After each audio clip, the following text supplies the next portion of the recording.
For those that don't know me, Lucinda Lewis, I wear several hats, but three main hats. First is my farm hat. I'll come back to that. My second hat is my Wireless Foundation Farm Advisor hat. And my third hat I wear is my Herefordshire Meadows Trustee Founding Member hat. Forgive me, all these hats get muddled up. They are intertwined. No one of those hats sits alone, so you might ask me a farm question and get a Y&S answer. I can't guarantee. Primarily, though, I am a farmer. Our farm sits in northwest Herefordshire, Dilwyn, 350 acres. It's a fairly typical mixed family Herefordshire farm. I farm there with my husband and my son.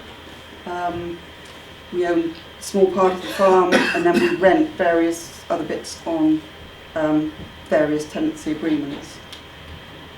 Have cereals, pedigree Hereford cattle and sheep, good old-fashioned mixed farm in a way.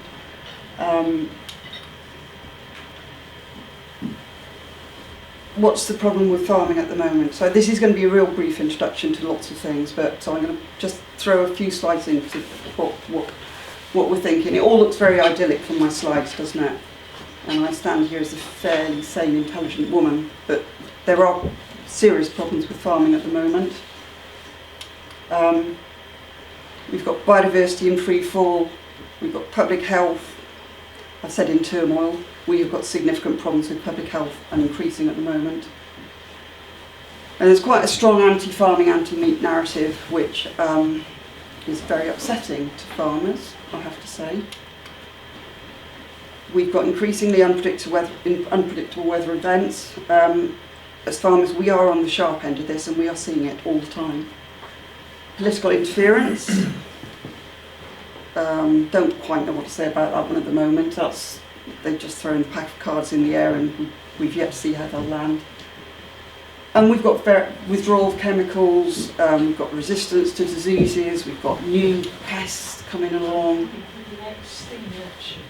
I'm not going to go through all these. We've got a lot of problems in farming at the moment.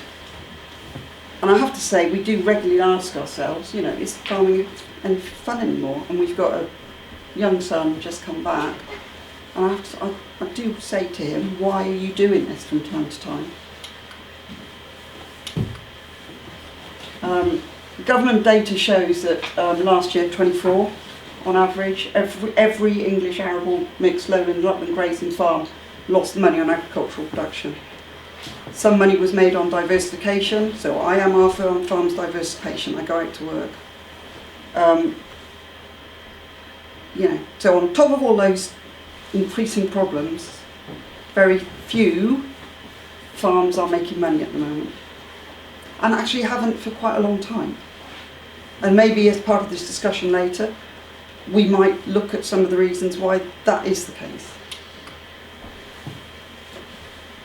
A big part of an increasing problem with farming at the moment is that for years we've been led by the nose by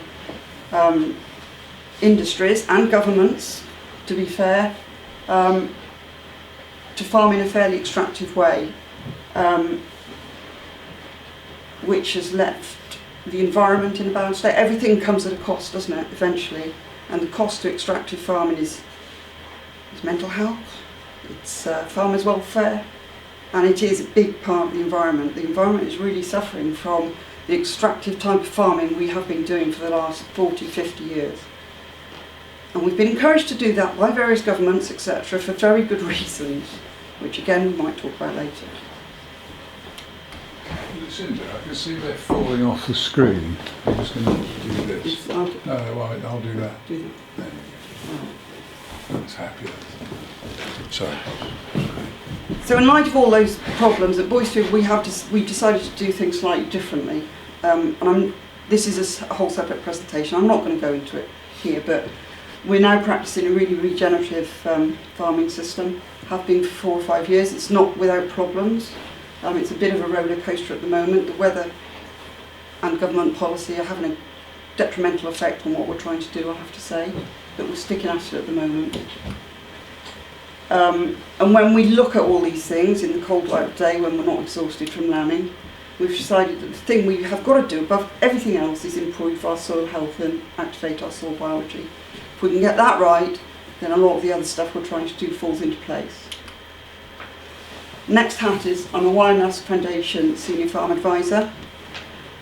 I've been doing this job now for about 8 years, something like that. Basically, my role is to find and implement nature-based solutions to a wide range of environmental problems. Obviously, the River Wye is very important. I rarely see it. I work around the other catchment because everything that happens in the catchment affects the river. The tools we use to do this, besides our charm and everything else, are largely DEFRA-funded environmental schemes, such as countryside stewardship and sustainable farming incentive. There is some private funding, but very little. These guys are the mainstay of what we're trying to do they fund what we're trying to do on farm. So a lot of what we're doing is habitat creation. It's on the rewilding scale, but probably at the lower end from what James is going to talk about, I think. But it is, I think, recognised that what we're doing is in this rewilding bracket.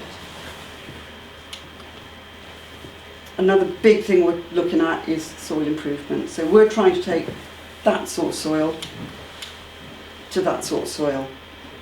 That is typical, conventional, arable soil. This obviously is nice, and you can see it's compacted, it's not working, there's no biology in there, the organic matter is low. A lot of Herefordshire soils are like this now. So we're trying to take it to this, which is really functioning biological soil.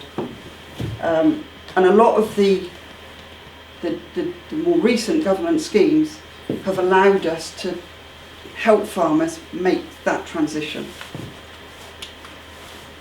This is just a couple of slides. This is a farm that has been, for the last 40 years, been hard farmed down in the south of Herefordshire. Heavily potatoed, real chemical farming. Next Generation took over a couple of years ago, and they've started using the government schemes that were to extend. They're still very productively farming, but they're extending their rotation and putting in soil building crops. This is a legume fallow. It's paid for on the Sustainable Farming Incentive Scheme. It was put in to help the soil. Hey presto, this was taken in early February. They've got a gang of barn owls hunting through this habitat. It's such a lovely sight, and this is a time of year when barn owls find it really difficult. Food is scarce at this time of year, but the creation of this habitat has allowed, a pair of barn owls to move in. So it just shows the wide-ranging consequences of wide range of benefits of what we have been able to do with these government schemes. And in my opinion, my humble opinion, we need to get whole farms everywhere working as ecosystems. Create the real rewilded hubs that James wants to do, but on a lot of the land that is going to be farmed, doesn't mean to say it has to be intensively, badly, chemically, extractively farmed.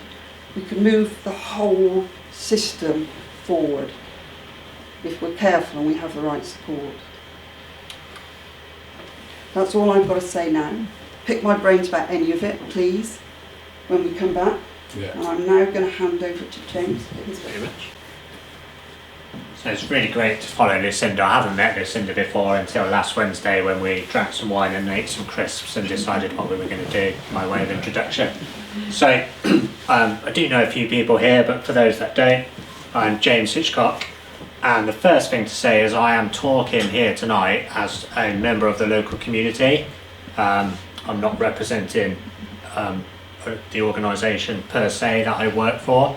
We don't normally get involved in local talks. I live over in Presteigne.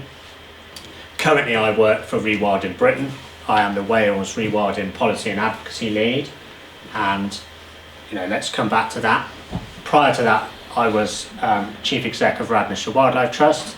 But, you know, while we might talk about some of the work that Radnor Wildlife Trust done, I don't represent them. If you want to know more, you need to go and talk to them or join them and support them in the work that they're trying to do. So why am I here? Why might it be an interesting talk and, you know, an interesting panel between me and Lucinda? I've spent the last 22 years working in land management and conservation. So worked for 4 wildlife trusts. Came to Herefordshire in 2016. Always worked alongside farmers and farming to get nature reserve management done, principally through contracting people to graze or do seed introduction or hedgerow flailing, things like that. I think I learned a lot more about farming when I came to Herefordshire, and then learned a lot about different sort of farming when I worked and moved over to Wales. Principally, my passion is nature conservation and the high end. So I think what Lucinda's talked about is nature-friendly farming and traditional conservation. And that's a really good thing, and we definitely need that, because I get really sick of the either-or narrative, because people say, well, can you have it all? And the answer is yes, and that work's been done by government. They've just failed to act on it to date. And maybe that will come up in the conversation. So the UK, along with 190 other countries globally, off the back of the Convention for Biodiversity, which was COP15 in Montreal, that's a mouthful, isn't it? Basically signed up to the Global Biodiversity Framework. So we have committed to managing 30% of our land in the UK for nature by 2030. We are way off that target, but it can be done, and it can be done without compromising food security, and it can be done while engaging in rural diversity and rural economy diversity, basically, and injecting money into the system. So I really wanted to just bring in a few headline facts rather than talk about what I do per se. That can come out in the questions. So the UK's climate is moving 5 kilometres north per year at the moment, and we're still dealing in short-term responses by and large as a country. People will say, oh, well, that doesn't matter, you know, that's a good thing, it means I can grow mangoes. Well, that's fine, except when the Sahara moves up into the Mediterranean, and the number of people that then get displaced, where they're going to come. Suddenly we'll find that the hills of Radnor, which people have never thought you could build on, will be built on. I become really passionate about rewilding because it's the missing piece of the jigsaw, and it is a piece of the jigsaw. It is not a panacea, it is not the only answer, but traditional conservation looked after what was there. That's effectively what National Trust, Wildlife Trust, RSPB all formed against. And that the world is a better place for that. But what is there has existed now in a world that has changed hugely. And we've got to the point now where there's 97% less wetland than there was 70 years ago, and. So then conservation has moved to doing restoration, and that's making habitats that have been degraded, so peatlands, you know, that are now sequestering carbon and losing soil, restore those. What rewilding does is goes a step beyond that and looks at land that might not be any good anymore or might be vastly improved for nature, and thinks, okay, what is the grade of this land? What is the potential of this land? If that's grade 1 or grade 2 or grade 3 soil, we're not going to rewild that. We're going to try and do what Lucinda's doing and give some really good high quality advice about nature friendly farming and better sustainable land management. But if that is a lower grade soil where maybe making an economic living out of farming is hard, or maybe you're surrounded by lots of nature, you need to do things that restore ecological function. So you can do that mostly by extensive grazing with larger stock, so cattle, pigs and ponies, and that disturbance and that regime drives abundance and diversity. We have a reward in Britain, we have 1,000 sites in our network across Britain, mixture of private land, public land, partnerships and charity land. Smallest sites are, 10, 20 hectares. Generally, we try and deal with people above 250 acres in size, because that's the point where stuff starts to really function. And we've got sites up to 100,000+ hectares in Scotland. One site recently, we got some monitoring and feedback data. In 3 years, they'd recorded 600 new species after going from fairly intensive farming to rewilding, and that's a huge change in abundance. And it's a scalable and fairly profitable form of management, because on average we found that jobs increased by around about 120%.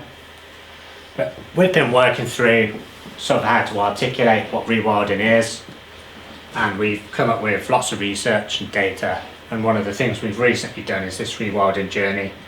So really we think that the 30% of land could look something along these lines. And level 1, if you drew a Venn diagram with nature-friendly farming, there's some crossover, but rewilding isn't necessarily farming because you're being driven by nature.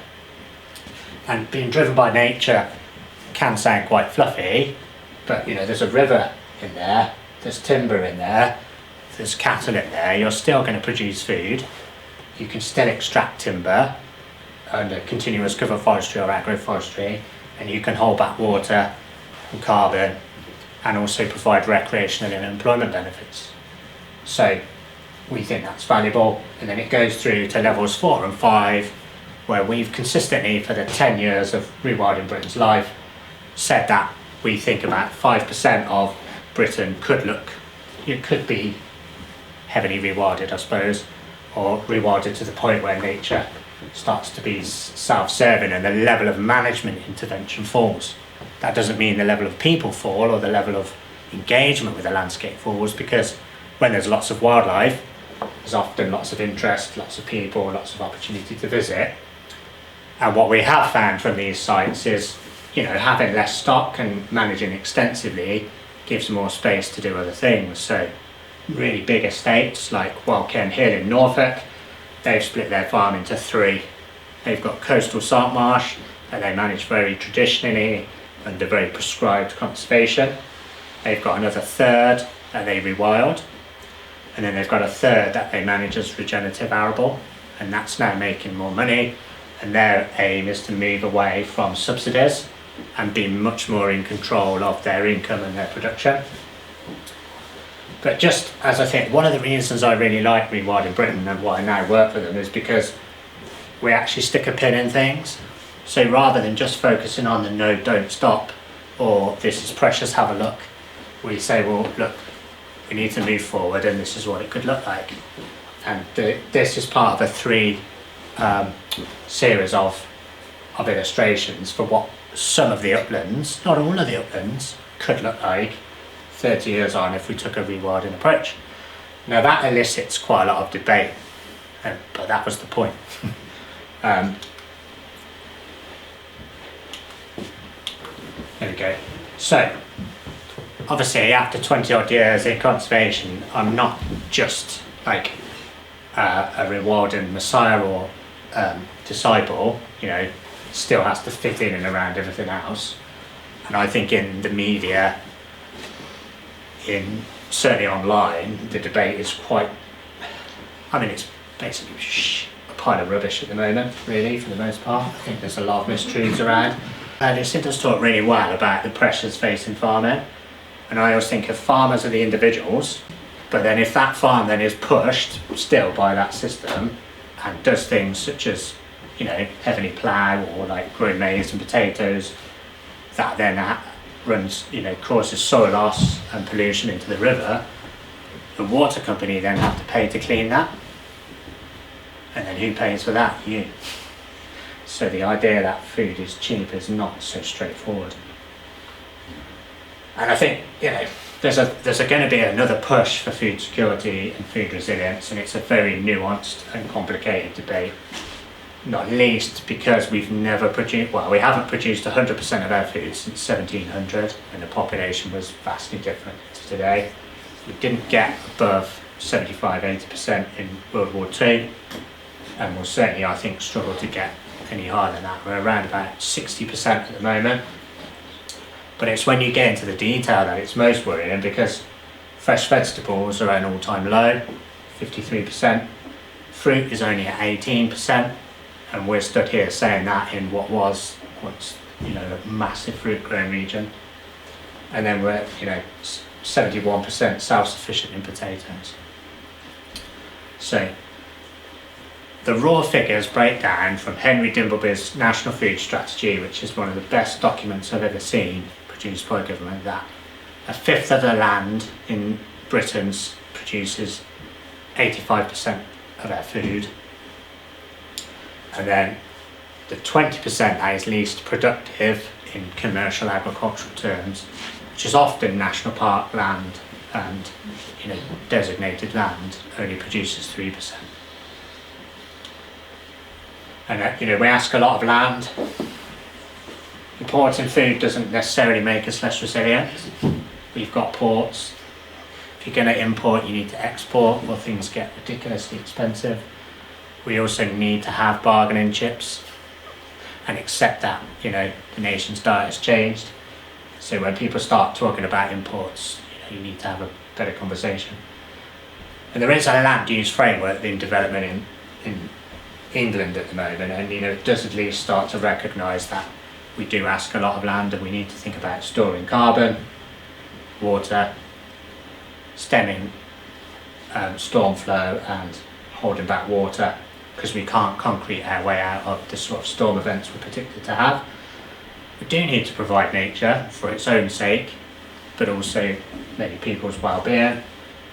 We need to provide space for recreation, because I still can't get over the world that has created people that drive to the gym and then run on the spot. Can't get with that. We need to provide timber, because we are one of the world's, we're the second largest importer of timber in the world, and we import most of it from Russia. That's going to end well. And then we obviously need to build and find spaces to live and work. And that's sort of my whirlwind introduction. So Rich has said the important bit tonight is the questions in the debate. So I suggest we turn the lights on, because I can't really see anyone anymore. Just while we're waiting to reorganise, we in Hereford Climate and Nature Partnership, I just thought I'd add that we've done 46 audits of farms across the county, and 12 of those came out as carbon neutral or negative even. And that was a really surprising and good result. So they've all been paid for and audited, and all information from those, well, a lot of the information is available, not everything's available, but just add that into the mix. Yeah, we did ours. Yeah. We weren't carbon neutral. Oh, that's good. Interesting. All that we did. All that we did. Is the Sustainable Farm Incentive Scheme just been scrapped? Is that? So the Sustainable Farming Incentive Scheme was DEFRA's latest flagship. When we left the EU, because of the financial pressures on farmers to keep food cheap, and selling our produce at less than it costs to produce, successive governments have accepted that there has to be some sort of financial taxpayers' input into farming. Michael Gove, the old EU system was, I think, generally agreed, not the right one. It was basically just putting money straight into the food chain and very little of it going to farmers. Michael Gove, to be fair to him, came up with the idea of paying farmers for public goods, which, as James mentioned, are things like clean water, clean air, biodiversity, etc., etc. So the Sustainable Farming Incentive took a long time to put together with some really, really dedicated DEFRA ministers. They listened to farmers, they listened to NGOs, they listened to everybody, and they put in a scheme, the Sustainable Farming Incentive, which had a few glitches, but it did what it said on the tin. It paid farmers for creating habitat, looking after their soils, maintaining hedges, blah, blah, blah, blah. I said paid, it partially paid. So we don't call it a subsidy anymore, because to us it was partial payment for creating environmental good. It was ticking along quite nicely. We were getting lots of results, like the barn owl slide. We were getting lots of that happening. Takes a while, and then about a fortnight, DEFRA just pulled it. Ping, gone, end of. So no, it is no longer in existence. It's due to come back there, isn't it? They are going to revamp it at some point, and it's due to come back sometime next year in a different form. So we are yet to see what that is. So really difficult for farmers to plan ahead. Did you get any warning of that? No, absolutely none. How long would that Did- been? Has that been around since we've left the EU? Or was that? No, it's been building up for about 3 years. First we had the pilot scheme, as Richie was talking about, which I think was in 21-22. Then in 22 we had a limited soil SFI, which was heading, it was a good scheme, but it was complicated. So they, to be fair to DEFRA, again, they listened to farmers. We're not going to be able to work that. They pulled it. And then since then we've had 2 other morphs of SFI. So it's been a rapidly evolving scheme anyway. But no, they reckon that 50% of farmed land in England has got an SFI scheme in it. So that means an awful lot of farmers haven't got into it. All other forms of the old subsidy have been very, very rapidly withdrawn, which means that those poor guys that haven't got into the SFI through no fault of their own have now got no financial support. So presumably, though, some people have opted out and have got a some people don't want to have anything to do with it, and fair enough. If our farm was wealthy enough, I'd say to the RPA as well. Absolutely. Because what's happened is that it was predicted there was never going to be enough money around as we left the EU, and then the shift towards public payment for public benefit, where it's applied, does seem to have worked really well, and has sort of shifted people's focus and some diversification, but the full suite of things haven't been enacted around that. So the food system's still very extractive and very bullish, and then regulation is patchy. So, you know, a lot of feedback from work on the why has suggested that the best thing NRW, Natural Resources Wales, can do is enforce the law, because if you set the floor, then, you know, you can't be undercut by your neighbour if they're taking a shortcut. So it makes a level playing field. Yeah, absolutely. Agriculture is fairly highly regulated, but a lot of the regulation isn't enforced. Yeah. So, but same old, the EA have been cut to the bones. They haven't got the manpower on the ground to do it. Which is worrying. And I think, you know, I think if we were sort of, this had happened in COVID, for instance, when the money tree was flowing, the budget wouldn't have been stopped. They'd have just overspent. But there are fiscal rules now in Westminster that say we need to find the money to up the defence spend. And unless there's a really hard pushback, and I think it will have to be from more than just farming, that's going to stay in place. Yeah, but the unfortunate consequences are now that farmers will, and we can already see the mindset setting in, the answer to this problem is farm hard again. So we're going to have this whole suite of insustainability problems in farming raising their ugly heads again, and soil, like I showed you that first slide, you know, that is almost bound to be the consequence of what's happening. What's the narrative of why it was cut so suddenly? So they ran out of money. It was it budget? Yeah. It's budget. They said it was so successful they had to stop it. And those were their words. There was a cap though, wasn't there? They always said that there is this much money, and once it's spent, that is it. Yeah, but they have been cutting other areas of the agricultural budget which have just kind of disappeared. I don't know. Who knows? The people who are already in the schemes, do you carry on getting support? Yes, for the 3-year duration of the scheme. Okay. Yeah. Rob, did you have a question? Sorry. Yes, I just wanted to ask what's the status of organic farming and how does that So relate to- unfortunately all the organic funding was tied up in the SFI, so that's gone as well. And what's the future for regenerative farming, and how organic farming then emerged from all this? So regenerative farming, there's some of the SFI supported regenerative principles, but there's no specific support for regenerative farming. I don't think DEFRA kind of get what it is. At this very moment, there is a sort of regenerative assurance type scheme being set up with Gabe Brown, an American regenerative farmer. So that is just about to hit Herefordshire now in a very tentative little form. I think they're looking at 5 farms to work through this system so that we can actually have a classification of regenerative food. What that means price-wise, probably nothing. And we've got the same, unfortunately, with organic. As you probably know, there are some premiums on organic food, but not a lot.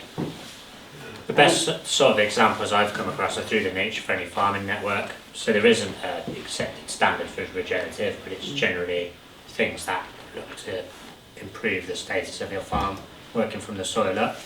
And they've got a brilliant website with some farmer stories on, and where people have done it, and the doing is the hard bit, the transfer from the debt cash flow cycle where you've had payments or subsidies, or you've been reliant on 1,000 ewes and you want to cut to 500, that takes a bit of doing. But where people have done it, they have fewer stock or fewer sort of inputs, and then they have higher returns, and generally speaking people can go on holiday and take rest and relax a bit. And people have found really creative ways to farm. So there's people sort of down in West Wales that are running small ewe flocks with lambs at foot, auto milking and producing cheese. And that's going into a certain high-end market, and they're doing well from that. I've heard people counter to say, well, that's fine, you can't fix the world, but that farmer's done the best thing and they're still producing food in a way that makes them comfortable and they sleep well at night. What else are people supposed to do? But having been going through this transition to regenerative farming, it doesn't come without cost, and a lot of that is up here. It's hard work. You're completely changing your outlook on everything, and all the time there's forces pulling you back into that conventional way of farming. It's quite hard mentally, and you have to be really quite determined to make that transition. Nick, did you have a question? Yes, I was going to say, once the SFI has been reduced, you've made some advances in terms of nature and barn hours flying about and the rest of it. How long does it take for that to generate back to its old pre-SFI standard? As in extractive farming. Overnight, if that payment goes, that habitat I showed you, the farmer is paid £600 a hectare to create that. Just about keeps its nose clean, but doesn't do any more of that. There is obviously a soil benefit, which is why that farmer is doing it, but it's really hard to put any financial figure on that. Okay, so as soon as that subsidy goes, or payment, or whatever you want to call it, that will be a potato field again. I can guarantee it. Because the farmer can't afford to do that without help.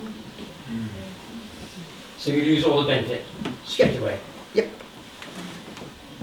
So I suppose the key question to all this is price of food, isn't it? It is. And in an area, at times when there's increased poverty, increased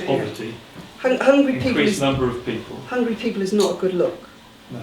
But I suppose if you wanted to be really objective, and I accept it's not an easy conversation, but I suppose food poverty gets split out. But food poverty is poverty, isn't it? Yeah. And the gap between the rich and the poor is supposedly growing. And the number of children living in poverty in Wales is certainly pretty shocking. I think it's about 40% of kids in poverty. Yeah. But for me, that farm gate price, if it were better, it would level, and it would allow better planning, wouldn't it? And I think Yeah, I mean, when I go to Aldi or wherever, I don't actually think food is terribly cheap. I have to say, it's painful. But the gap between that, and to be fair to the supermarkets, I think their profit margins are probably quite small. On food. Sorry? On food. On food, yeah, absolutely. But there is a huge gap between the supermarkets and what the farm gate is. In between is the big food, and that's where all the money is going. And how we start tackling that, I have no idea. They all go and sit round at Davros, and the Labour government are as bad as anybody else. So they've got really strong, powerful lobby groups, that whole big mass of the food system. Can farmers withdraw from that big system in any meaningful way by organising farmers' markets and this sort of thing, so they're selling from the farm gate to the customer? Absolutely, yeah. James probably knows more about that than me, but again, that it's hard work. There's financial risk involved. You have to have spare labour, you have to have spare time. Most farmers work 12, 14-hour days, 7 days a week as it is, especially livestock farmers. And they're the ones that tend to do the sort of outside selling. There's a bigger issue than that. It's education as well, isn't it? In terms of the people that you're aiming at will not be going to a farmer's market. They're still going to hit the supermarkets, aren't they? No, absolutely right, Carl. And I can see, being a working person, I get why supermarkets are very useful, you know. I can't go to farmers' markets if they're during the week because I work, you know. They don't exist in the evenings and things. I can go on a Saturday perhaps if I'm not too busy. But it's mighty convenient to go, you know, when I'm running late. And I said this at Almeley, I think, I get home at 5:30, the cat's been sick on the sofa, the kids are wailing, they've got their kit to prepare, you know, hubby's still on the train.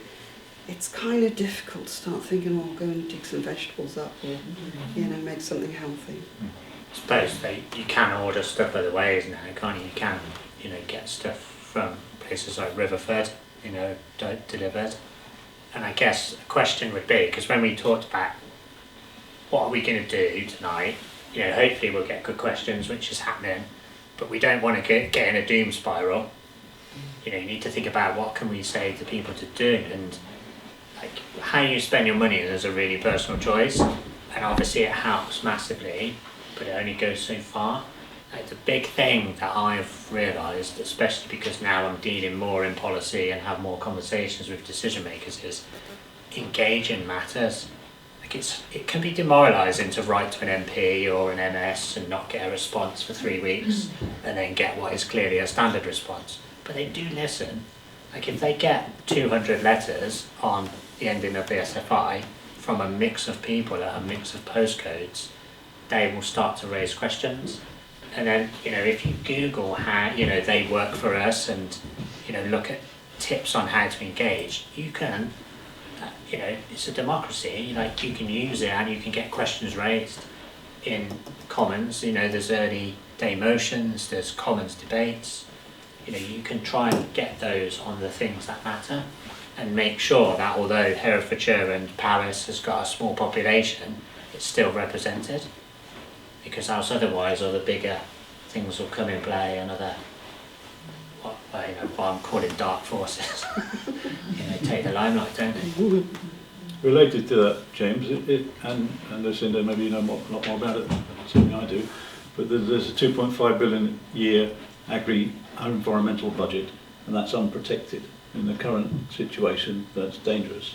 So should that be something we should already be highlighting that needs to be protected to our MPs before it is actually blocked? Is that a significant part of this discussion? Or? I think payment for public benefits is what I'd urge to continue, so people can get paid for the things that don't have a market. So people keep trying to put, well not people, certain sectors keep trying to put food back in to the payments, and I think that's dangerous because I don't think it helps drive wider change.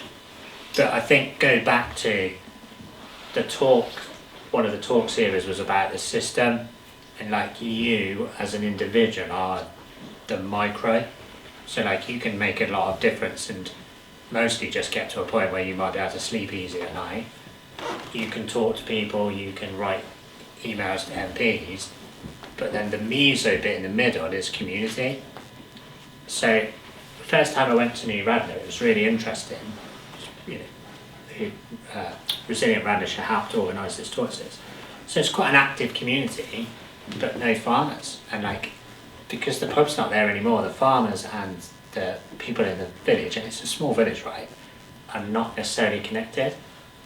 So what could community do to bring that together? Because as Lucinda said, if you're the farmer and you're growing and then you want to also then market directly, it's bloody hard work. But there's various models where you can pay into community supported agriculture, you can buy shares in carcass ahead. Sometimes it might pay to just ask if any of the farmers are interested in that. Sometimes it might pay to think about community land ownership, community, you know, campaign groups, whatever, you know, you think there's interest in, because the meso, the middle level, is what ultimately then starts to affect the macro. And I think I just got to the point with conservation where, as much as I loved taking people on guided walks, you know, it stops and people go home and then the world carries on. And I think it's not sort of enough really anymore. And I think if you talk about climate change, I can give you a whole bunch of actions from turn off the lights when you leave the room, and it keeps going. And it, you know, they're all quite involved, and you've got quite a lot of control, especially if you've got a reasonable income. For land and nature, it gets complicated really quickly, because you're talking about, you know, buy better food. Well, that's expensive, and that gets complicated for a lot of people. And most people don't feel like they've got any control over land. You know, most people, the average size garden is 80 square metres, isn't it? And, you know, probably more in Herefordshire, but, you know, even if all of the gardens in the UK managed entirely for nature, that's still only 2% of land cover. So that's not necessarily going to stem the loss. So I think one of the big things I would say is engage in the system, badger the hell out of supermarkets through letters. You know, think about share actions, think about what you can do through the community, through community hubs, community markets. Engage with politicians and don't be deterred by stop responses. If enough people do it, it makes a difference. Did anyone hear the food programme about the food distribution system about a fortnight ago? Yes. It was scary, wasn't it? Basically, they were going through, and correct me if I'm wrong here, what it was called the report. Just in time. Just in time. So yeah, Tim Lang's report was called Just in Case, wasn't it? So they were looking at the effect of not just one dramatic event like COVID or, you know, a hurricane in France or whatever, but what they're calling poly events. So you have a cyber security attack at the same time as a disease attack, at the same time as something else. And these things are merging, they're coming together. And they were looking at our just-in-time food system. And basically we're screwed if that happens. I hate to tell you. But hasn't that been the case for a long time? Because I think you're right, and I think it's important that that's flagged. I think, is it Tim Lang in Feeding Britain wrote, and I think it's something like 80-90% of HGV traffic on the road at any one time is carrying food. It's a crazy level. But, you know,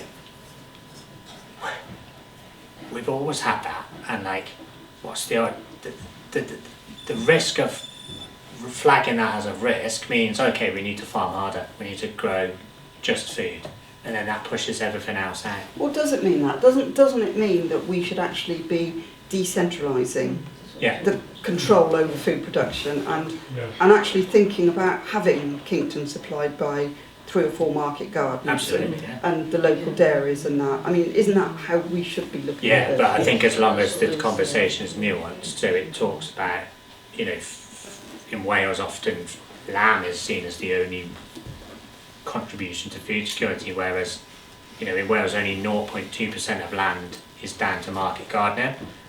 If you got that to 2%, you could grow enough for everyone's 5 a day.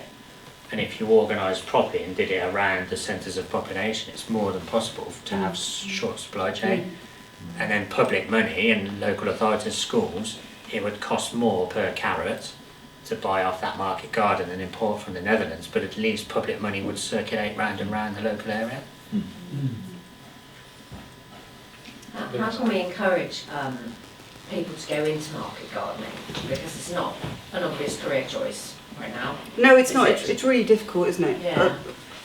Me and Billy went to the Oxford Real Farming Conference the year before last to talk about what we were doing, and we had several really keen young people coming up to us and saying, would you consider letting us an acre of land to start market gardening? We said, absolutely, it'd be a fabulous thing to do, but where are you going to live? You know, because you can't buy a dog kennel in Dilwyn now for less than £200,000. And there was no answers to questions like that, you know. Palace are trying to work on that as a local Is that authority. the R4 1200? They're working with Outfit 1200, but the farm, the pilot farm, which was a county holding, is actually near Newtown. And you know, in Wales you have got the one planet development, so if you live within that, you know, those means and work on the land and generate enough energy, you can build a small scale dwelling. So I think that that's been seen as a bit of a pilot that could help drive change, and some of the proactive councillors in Paris were trying to, when the local development plan was updated, identify land for market gardening, where that would be given preferential treatment in the planning system. But, and you know, that's a good example of, that's down to like one or two people pushing hard and demonstrating it works. And I think if that started to happen on the Herefordshire side, it'd be really interesting. Is there a danger of market gardening being driven into extractive practices rather than regenerative practices as well? Well, of course there is. There's bound to be, isn't there? And most vegetables are fairly extractively produced in Great Britain. It's how it is, and the world, I suspect. Yeah, of course that's a risk, isn't it? But surely there's got to be more benefit than... It's efficient. Risk. You know, the volume, the kilograms per acre is, I think, about 40 times higher than any other form of production. So it's what, if you had you know, lots of market gardens around Hereford in every village, and then you could have then more extensive cropping and, you know, less field scale potatoes and things like that, so you wouldn't necessarily then have the problems, but you also wouldn't have people that are like pushed into that, I need to get a £500,000 loan to get a forage harvester, and then I need to work like how to make it pay. So like some of the nature friendly farmers that I know, and I focus on them rather than the rewilders because that's slightly different, but the nature friendly farmers are doing their farming in 20 hours a week now. They've got off farm jobs, so they broke that cycle.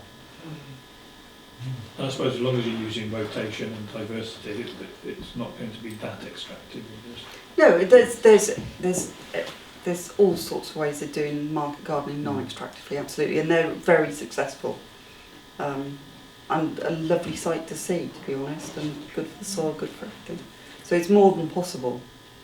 Can I ask James, at Pentwyn, some of the land was let to market gardeners. Where did you find them and how did they accommodate themselves?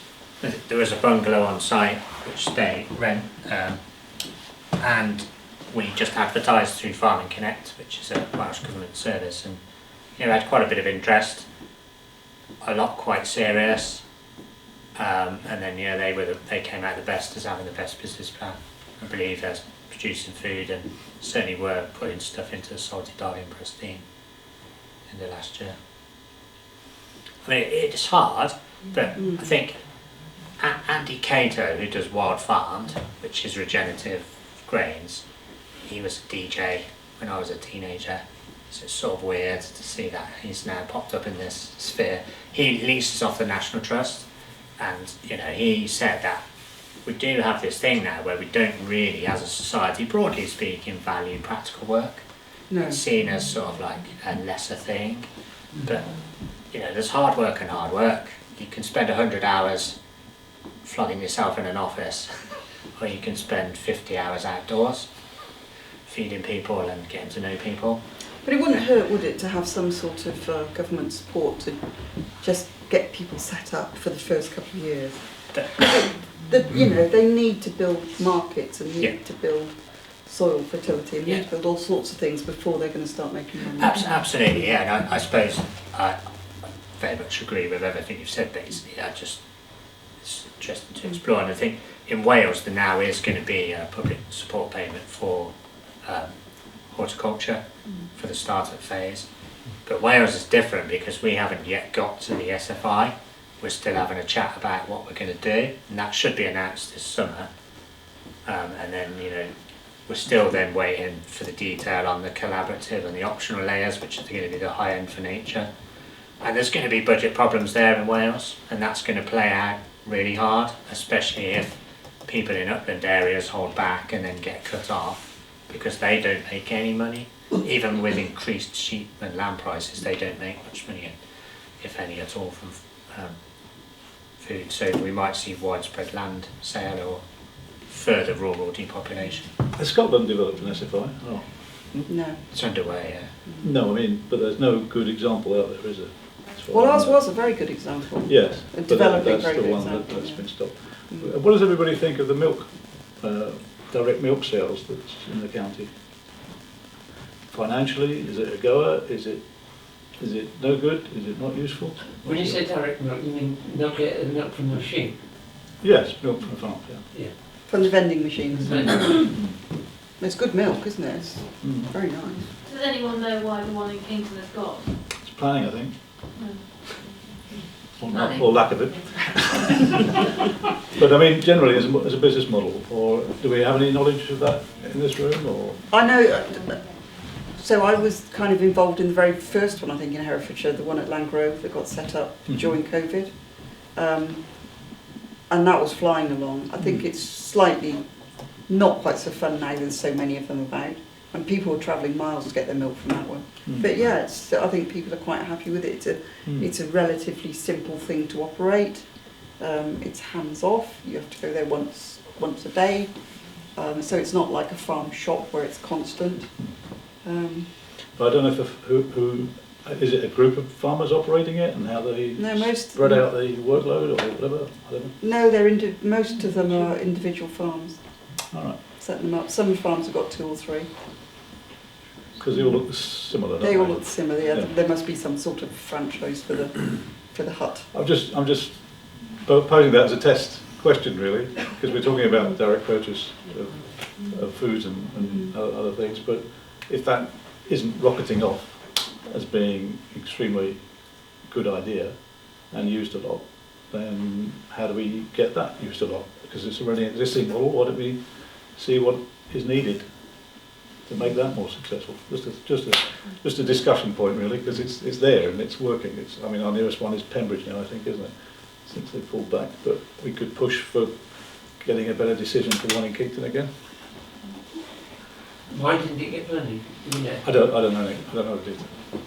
I stay away from Kington Parish Council details. There's still one at the Sun, isn't there, at Winferton? Pardon? There's one at the Sun at Winferton, I think, as well. All right. Okay. Well, I don't think many people knew it existed. I thought they didn't until it closed down. Fair enough. I knew it existed. You couldn't work it when I tried to. Sometimes they're in shops, aren't they? What we call tuffins in Knighton were doing it for a while. All right. And they had bottles that you could take back and forth. It was actually in the main supermarket, if you like. It's a co-op, a kind of co-op. It lasted for a short while and then it disappeared, and obviously it didn't work. And maybe the ones in the country work better. And often it's organic farmers that set them up. There's one in Tarrington and Yarkhill, the main farms in Yarkhill. They got one at the farm gate, but they've also got one in the old pub car park in Tarrington. And that's been going for a while now, hasn't it? Well, a couple of years maybe. I think maybe it's because it's the Clays at the farm gate they've been doing it, but Tarrington pub it is, maybe it's a couple of years. Yes. And I know local people are using that. Carl? I'm going to move away from food a bit now and ask you directly, Sin. And James, please do chip in as well. Where do you see the future for the River Wye? Not as gloomy as some people would have it. It has got problems.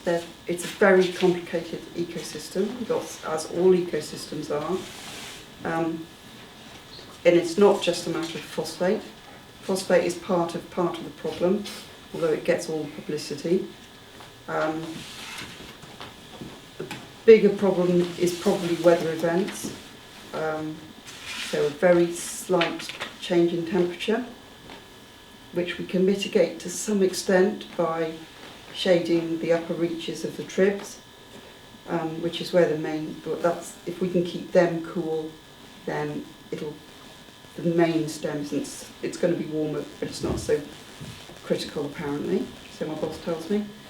So we've got temperature rise, which is a problem. The severe rain events is a bigger problem. So we get very rapid flood events now.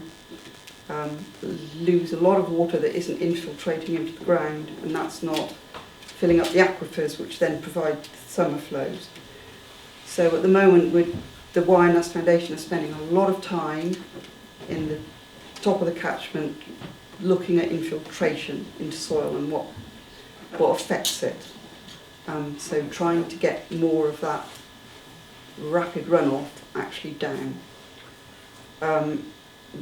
The rain events have also washed out all the ranunculus, the water crowfoot, and that is proving really difficult to recolonise. It is recolonising from the tribs, but as soon as it recolonises, we get another weather event, and off it goes again. And that is the base of a lot of the ecosystem within the water. So that's where all the inverts hang out, and the inverts that eat the algae, etc., etc. We've also got a nutrient problem, as we know. It's not just phosphate, it's nitrates as well, and they come from agriculture, from human sources, etc., etc. Probably the biggest problem, the most difficult and the most expensive to look at, is other chemicals. So there is a range of horrible chemicals going into the Wye, or into all watercourses. Car tyres is a major source of it, and ironically electric car tyres are worse than conventional car tyres because the cars tend to be heavier. Pharmaceuticals is huge. There's, everybody that's on medication, I'm afraid most of it ends up in the water, so that's a real problem. PCBs are still going in from things like dishwasher tablets, any plastics, microplastics, still going in. We've got my age-old nag about neonicotinoids in pet flea treatments, which are still going in. We have got pesticides still going in, falling levels of most of them now, I hate to say, but we've got an increasing problem with sheep ticks in part of the catchment, and so there's some fairly nasty chemicals being used to dip sheep, which have largely gone out of favour, and people are using porons instead, but dips are coming back in, so that's another problem. So there are lots of problems, Carl, okay? Most of them we can do something about, but it's a slow process, and it's going to take a while to nurse it back into any form of sparkly health. Isn't one of the good things the nutrient management tool that this area is being used as an experimental site for, as far as I understand? Is that? It's part of the problem, as I said.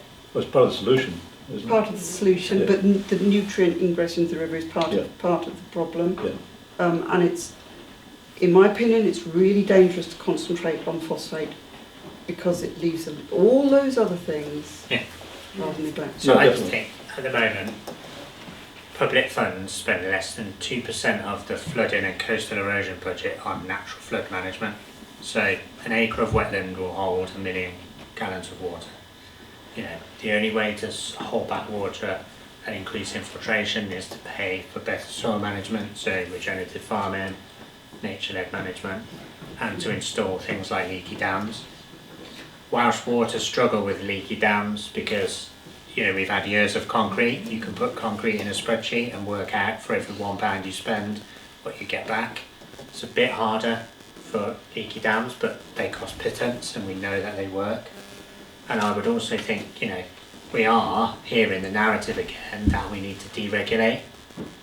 And why should we continue to deregulate? Because everything that Lucinda's flagged, that's a problem, and a wider problem, comes from basically business, industry, manufacturing, and for the most part the water bill price hikes, you know, we're lucky that at least Welsh Water are vaguely publicly sort of mandated and not profit driven. We're still getting a 26% price hike. There's been no investment in infrastructure.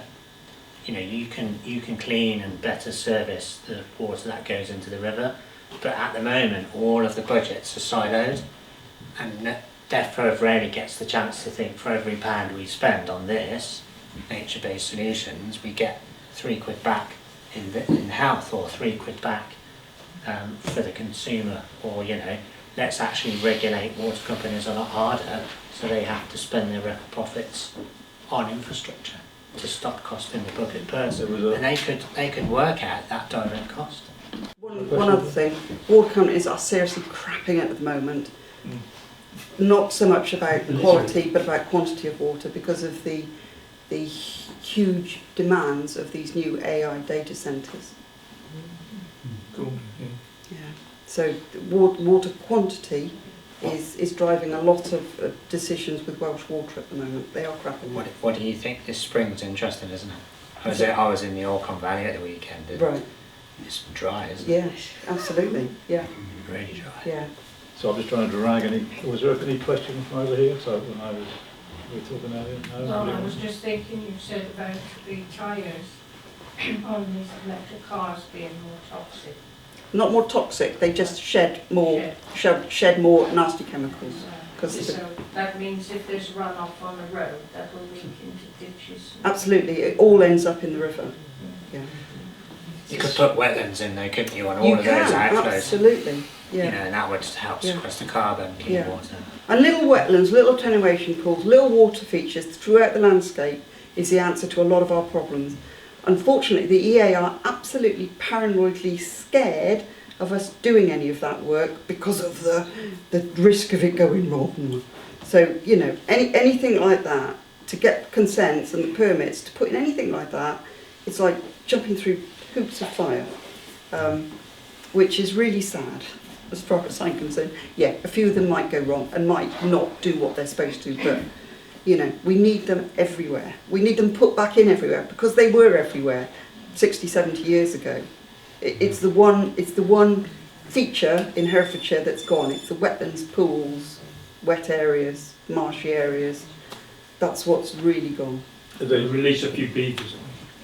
Yeah, because fine. Well, they're here anyway. They are in Herefordshire already. The 5 sets of wetlands that the council was doing with the marshes let money, is that? So the. Do you all know about that? The below the sewage treatment. Below the sewage treatment work. So Luston's up and running. Yeah. They've got 4 others that are nearing. But they've all got their permissions now. I think so. Yeah. So they're nearing 2 of cutting. They're not allowed to happen in Wales though, because NRW told Welsh Water, who had budgeted for third parties to deliver those wetlands, as has happened in Herefordshire, that the water company had to own the land and manage the wetland. And the AMP programme, which is how, you know, I think is it 8 years, runs for quite some time, and then you know, water companies are locked into spending it pound and penny. They hadn't factored that in, so there's a legal battle at the moment. But if NRW win, we won't see any attenuation wetlands in this period in Wales. Okay. We've got a few more minutes before we break for food. I just wanted to ask about the rewilding side. Do you think the narrative is changing at all, or is it still like no? It depends who you ask. I think what I would say is yes, a lot more and more people are doing it. More and more people are making a good living out of it. More and more people are understanding how it fits in, how it fits around, and how it complements other forms of land use. But what you see in some parts of the media, what you see online, and then what happens in the real world are always different and more different than ever. And I think, I think whenever people say, well, rewarding's controversial, and you think, well, compared to what? Because actually lots of change and lots of calls to do things differently for nature or sustainability are experiencing quite severe kickback. And are there any schemes up and running or on the cards that are in the area around here, apart from Pentwyn Farm that I know about? But I mean, go back. There's the Grange project down at near Monmouth. There's a number of private sites that don't publicise, but yeah, I mean, there's 23 sites over 40 hectares in Wales, and then there's one very large estate in Herefordshire. I think 10,000 acres that have gone down a rewilding route, at least in significant part. But what I think is that rewilding is everything from the really powerful stuff that James talks about on the big estates down to moving farmers towards a more sustainable form of farming. You know, I think that whole scale encompasses rewilding, if you like. Depends on what you term it. And even my biggest fear, I think, from DEFRA is they seem to have this vision of rewilding intensive agriculture with not a lot in between. And that scares me to death. It really terrifies me. I don't think they do. I don't think they've thought it through that much. But the National Feed Strategy, the National Feed Strategy talks about gradation, and I've been talking to Welsh Government about, will you be clear on that? Will you be clear on what within the payments are for the 70% and the continual improvement and the meeting of the regulatory baselines, how you enforce that, and what's the 30%? Because if people look and they think, I'm in a really hard area to farm economically, but I am in a nature-rich area and I can get really good subsidies, people can start to reorganise against that.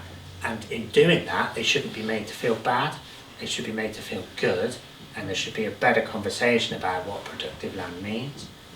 Because, you know, there's a narrative again in Wales that farming is the backbone of rural communities, and there are very rural communities, but almost certainly there's a whole mix of people in every town and village. And yes, farming contributes to more in Wales, in parts of Wales, as a percentage of the economy than in other parts of Britain, but you're still only talking about 4%. The public sector, tourism and hospitality are the biggest bits of the economy across the whole of Wales, and that needs to be better recognised. And there's no reason why it shouldn't all fit together. No. You know, that's, Okay then, shall we draw it to close? And I just thank Lucinda and James and Richie for certainly bringing all this series together over the last 5, and maybe give them a round of applause, shall we?